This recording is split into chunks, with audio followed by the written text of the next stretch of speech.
Going on, everyone. We'll get Nick in just a minute.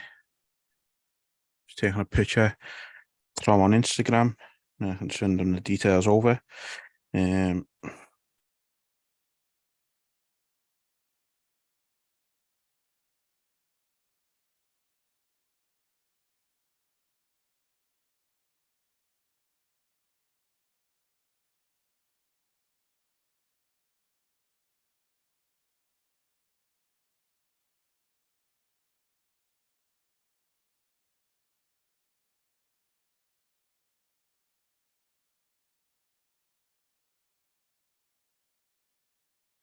Won't be a minute, everyone. Sorry.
So I have got the stream open myself as well. If anyone does want to send any questions over, feel free. The stream.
Hello, mate. Yes, mate. How's it going? Yeah, it's all good, bro. Good, good. Thank you very much for joining me. No, it must be a busy week for you. Obviously, fight just around the corner. So yeah, I appreciate you taking the time, mate. Of course, mate. Anytime. If anything, to be honest, fight week is kind of actually not as busy as my usual week because kind of you know get everything covered and just focus on my training and my rest. Yeah, no, all good. So we are live on YouTube as well. So again, anyone does have any questions for Nik, please feel free to throw them in the chat. First thing I always start with on here, first time anyone's on, is just how did you get started in MMA?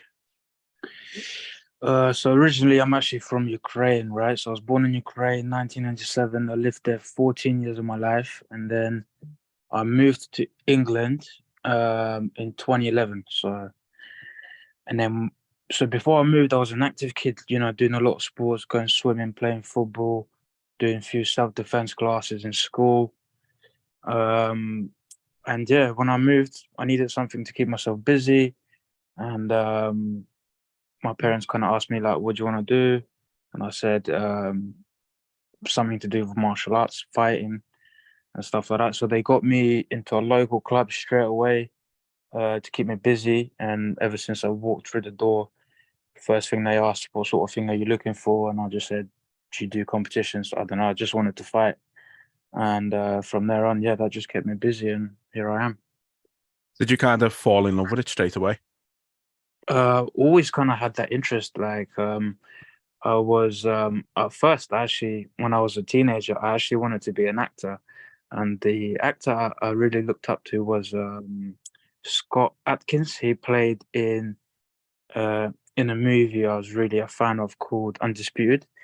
It's about this prisoner who fights his way out to freedom, and I thought I wanted to be an actor like that guy, but actually I wanted to be the fighter like that guy. And I figured it would actually be easier to be a fighter than an actor because there was more of a path for me, just do your training, get fights, fight, and compete, win. Whereas to be an actor, I'm like, what the hell do I do? Do you know what I Yeah. mean? No, it's not exactly as straightforward a career path as it, I suppose. No, yeah, Scott Atkins. I mean, he's obviously an actor, but he's legit. Like he knows he's very, very talented and does it easy. He plays the type of roles he does. So, I can see why you looked up to him. I'll be honest. It's a very good martial artist. Yeah, very, very good. But I'm over him now. Now that you can beat him in a fight, you're over him. Yeah. He got no wrestling. That's it. So your nickname is the Perfectionist. Where did that come from? Actually is not my nickname. Is it not official Uh, now? no, far from. So that used to be my Instagram handle years ago. And somehow it just found its way into topology and got a lot of people confused. And yeah, a bit annoying, but yeah, it's far from my nickname. And actually haven't got one official, but a lot of people call me Beefcake or Big Bags or. But yeah, I ain't got an actual nickname as of yet. Right. Okay. That needs to change. I think definitely. But even on the GB Top Team website, it's got you down as the Perfectionist on there. So Oh God, I did tell him, and yeah, obviously, like that. yeah. That's where I took it from, to be honest. So I thought I thought the website can't be wrong, but sort it out. So as you just mentioned there, you train out at GB Top Team, working under the legend Brad Pickett. What's it like for you to get to watch and learn from him every day? Oh, crazy! Like, obviously, I've trained him with him for a lot of years now, and sometimes I get complacent with the fact that I do have a trainer like Brad and someone that I can look up to right next to me day in day out, and who's willing to put his time and effort into working with me. Um, so yeah, it's actually a great, de- definitely bit of a cheat code in the game as well. Some people have great coaches, but Brad's been there and he's done it, and he knows exactly what needs to happen in training, in life, inside and outside of camp. And obviously, it's great to have someone like that and also just a person with great morals and someone I can look up to as a role model. Yeah. I mean, we've spoken to Brad before at the start of the podcast, and we've had a few of your teammates on. And one thing that always comes through with Brad is just how passionate he is about GB Top Team and all the fighters in there. And I think it shows through. I think especially the last couple of years, GB Top Team's really started to get a lot of notice on a bigger scale, and I think it's only a matter of time before it is recognised as one of the best gyms in the country, which it already is, but I think it's going to be more recognised as that soon. It's definitely one of the best gyms in the country already. Facility-wise, level of competition-wise inside the gym, just the level of fighters we have in the gym is, not many gyms around the country can match that. No, definitely not. So on a personal note for you, it's been on paper at least a tough sort of 18 months. Obviously you've had 5 fights announced in that time, but only 2 of them have actually gone ahead. Has that been a difficult time for you, and have you kept yourself focused during that time? Yeah, I mean, I'm always focused. I always want to fight, always want to compete, always want to train. If I can't train, I'm depressed. Like, training is basically life for me. That's why I chose this path of career. Kind of goes hand in hand with my energy levels and interest and stuff like that. But yeah, after my fight with Ben Ellis, I had few injuries to sort out, so I went through long process of rehab. Obviously couldn't compete during that time, and then after when I was ready to compete again, um, I had a few matchups that fell through, few pullouts, and stuff like that. Yeah, one fight got cancelled literally a week before it was meant to happen. It was actually on New Year's. Yeah, so a week, probably day before Christmas, I got told that my opponent pulled out due to medical issues. So yeah, I just had to suck it up, and yeah, here I am now. Yeah, it's been pretty tough. Of course, it's not going to be. It's always pretty disheartening when you go through a whole camp and then your opponent pulls out a week before us. But few of my teammates have had to deal with that as well, many times. So it's not ideal, but things happen. It's fight game. Hopefully, nothing like that this time round. It's looking good. Yeah, definitely. So ahead of the fight, you're fighting Michael Quinn on Saturday. He's making his professional debut.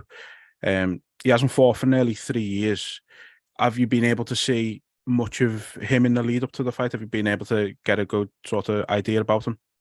I mean, from what I've seen, yeah, but like you said, he hasn't fought for 3 years. So it's hard, you know. He could have improved, he could have changed his style a little bit. So all these things. So I am kind of going into unknown a little bit, but at the same time, how much can you change, you know? Like, you are kind of what you are. Yes, you can improve and build on what you are, but still 3 years of inactivity is not really going to make you that much sharper. If anything, it's probably going to be a disadvantage for him going into a fight with me. Yeah, and I think what you are is what you are. I think if your base is always that of a striker, even if you haven't fought for 3 years, that's still going to be your base, I think. So it's certainly an interesting scenario you find yourself in. I know you won't be overlooking him in any way, shape or form. But do you think his time out of the cage is something that you could potentially exploit? I mean, that's what I'm going to do anyway. Do you know what I mean? I'll try. I'm going to attack him with everything I got with my A game. I don't think he's going to play to his advantage, him being out for 3 years. And but yeah, like you said, I can't underestimate him, as he's an Irishman fighting in front of his people in Ireland, on his home turf. You know, he's going to bring it. He's going to be a tough. Irish people are tough, so. And I made that mistake, underestimating my opponents before, and it didn't play out very well. So I've prepared for him like it's a championship fight. And yeah, I'm gonna keep my guard high, 100%. Yeah. Is that your mindset nowadays? You say there you've underestimated opponents in the past, and you've said with this you're treating it like a championship of fight. Is that your mindset going into every fight these days? Yeah, I mean, if I don't respect you as a fighter, I'm not gonna train well, and that's not gonna result in a good performance. So even even even if I know on paper I should beat you, I'm gonna find um I'm gonna convince myself that there are certain areas of someone's game where they could challenge me. So it's gonna make me work harder and obviously make sure I'm prepared for every possible outcome. Yeah. So as a pro, all of your wins have come by stoppage so far. Is that the goal going into this fight? Are you open for another stoppage? Yeah, definitely. I mean, I'm just gonna explode, and then whatever happens, happens. If he makes it out, fair play, but I don't think he will. Yeah. So you mentioned fight week itself is a bit more relaxed for you. What does your sort of fight day look like? How do you get yourself prepared going into fight day? Fight day, so I normally wake up, potentially do a shakeout in the morning. So it depends how I feel. Normally, for the last 2, 3 fights, I did do a shakeout in the morning with a little run or a little few rounds of pad work. Then go eat, then rest, and then get taken to the venue. Wait until it's my turn, warm up, and fight. It's Nice. nothing much to it, to be honest. A lot of it, a lot of fight week is just the waiting game, whether you're dieting, losing weight, waiting to weigh in so you can actually eat. And then post weigh-ins, you're just rehydrating, refueling, and waiting to for the fight day to actually fight. Yeah. Not And much I, you can do. and I know some fighters will have like these really complex and planned out, detailed sort of fight days. Do you find it just better for you to just keep it simple? I don't really know how people overcomplicate their fight day. It's quite simple. Just wait to get taken to the venue, warm up and fight. There's nothing else to it. Literally, I wish there was more to it so I could keep myself busy, but there's literally nothing for me to do. So, and that's kind of a battle in its own right. You're waiting, so all you're doing is just thinking about the fight. Yeah. And that can be quite draining. So yeah. Yeah, I can imagine. Um, what advice would you give to anybody who would be looking to get into MMA? Oh, make sure you really like fighting. And yeah, you have to train really hard because it's not a game. If you don't take this seriously, if you're only half arsing this, you're gonna get found out. It's not gonna be, it's not good. You can't play fighting because it does affect your health long term. So make sure that's your actual passion and give it everything you possibly can. Um, yeah, that's it, man. That's you just have to grind like every other job. What you put in is what you get out. Yeah, yeah. No, I mean that's exactly it, isn't it? Think people look at it and see like the glitz and the glamour of it, but you don't get there without that grind, do you? So Yeah, it's blood, sweat, and tears, man. yeah, absolutely. But you just have to be dedicated to your craft. You have to you have to work overtime. Basically, it's not like you're 9 to 5. You have to every day. You have to train once, twice, sometimes maybe even 3 times a day. Um, Sometimes 6 days a week. So it can be really really tough on the body and mind. But obviously, if that's what you want to do, then you're not gonna mind that as much. I would Yeah, rather for me personally, that's what I would rather be doing than working like an office job. Do you know yeah, what I mean? Because that's how I express myself through training, physical training, MMA training, all that stuff. So yeah. And I think the way you describe it there, I think, you might have to train 2, 3 times a day during camp and things like that. And I think you've got to love it to want to be able to do that, because I think just to the average person that must sound horrendous, but to mm, you it's like that's that's just part and parcel of it. That's part of the grind. Yeah, for me, like, even if I didn't have a fight coming up, I would still want to, like, for me, training twice in a day is a good day. That's a fun day for me. If I don't train, I feel like I wasted a day. And not just obviously because I'm an athlete and I'm a professional fighter. For me, each training session is an investment into myself and my future.